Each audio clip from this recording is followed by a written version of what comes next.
Hello everyone, কেমন আছো সবাই জানিও। তো এখন বাজে বিকেল 6টা মতো, আর দিনটা ছিল 30শে এপ্রিল। তো এখন বিকেলবেলায় আমি আর মেয়ে উঠেছিলাম ছাদে একটুখানি হাওয়া খাবো বলে। তো পিছন বাড়ির আন্টি আমাদের দেখতে পায়, তারপর বলে এখনই আমাদের বাড়ি এসো।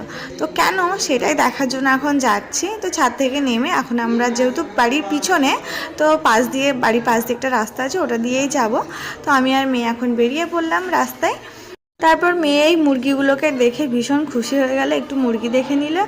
তারপর এসে এখানে দেখছি আন্টি আমার জন্য কাঁচা কলা রেখেছে, কারণ এখানে মার্কেটে সচরাচর কাঁচা কলা পাওয়া যায় না। তো আন্টিকে হয়তো কখন আমি বলেছিলাম যে আসলে পরে আমার জন্য রাখতে, তো সেটাই রেখেছে, তারপর আমায় দিল। আমি কিন্তু বেশ খুশি হলাম ব্যাপারটা দেখে।